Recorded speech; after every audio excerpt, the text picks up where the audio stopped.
আসসালামু আলাইকুম এভরিওয়ান। বিকালের নাস্তায় খুব সহজেই তৈরি করতে পারবেন এমন একটি মজাদার রেসিপি আজকে শেয়ার করব। আলু এবং হাতের কাছে থাকা একদম কম উপকরণে ঝটপট বানিয়ে ফেলা যায়। এটা খেতে অনেক বেশি মজার হয়, ছোট থেকে বড় সবাই অনেক পছন্দ করবে। মজাদার এই আলুর স্ন্যাক্সগুলো তৈরি করতে আমি এখানে মাঝারি সাইজের 3টে আলু নিয়েছি। আলুর খোসা ছাড়িয়ে তারপরে ধুয়ে নিয়েছি। এতে করে আর পরবর্তীতে ধোয়ার প্রয়োজন হবে না। বড় একটা বাটি নিয়েছি আর নিয়েছি একটা গ্রেটারের যে ছোট ছিদ্রের ফাংশনটা আছে এটা দিয়ে আমরা এবারে আলু গ্রেট করে নিব।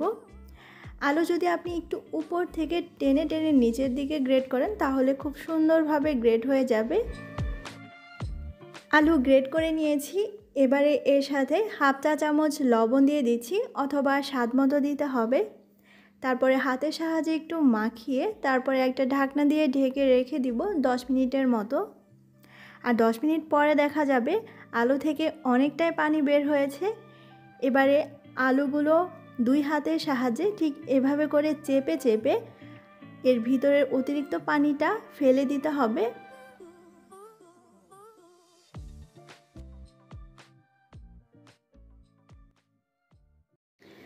হাফ চা চামচ দিচ্ছি চিলি ফ্লেক্স এবং 1/4 চা চামচ কালো গোলমরিচের গুঁড়ো।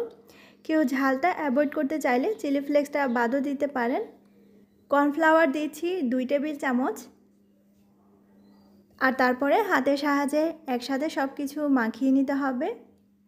সব কিছু একসাথে মিশে গেলে তারপরে হাতের সাহায্যে গোল বলের মতো করে বানিয়ে নিচ্ছি।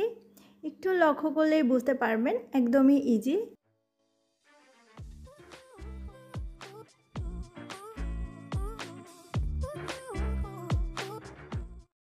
একই পদ্ধতিতে সবগুলি তৈরি করে এবার ভাজতে চলে যাচ্ছি।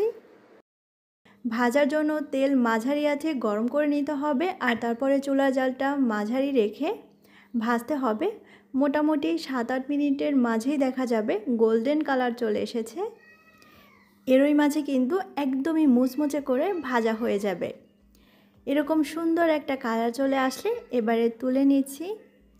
দেখলেন তো কত সহজেই ঝটপট বানিয়ে নিয়ে গেল। খেতেও কিন্তু খুবই মজার হয়। আজকের রেসিপি আপনাদের কেমন লাগলো নিশ্চয়ই কমেন্টে জানাবেন।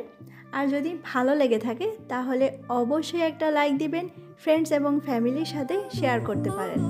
আমার পরবর্তী ভিডিও সবার আগে পেতে চ্যানেলটি সাবস্ক্রাইব করে নোটিফিকেশনের বেল আইকনটিও কিন্তু ক্লিক করে দিবেন।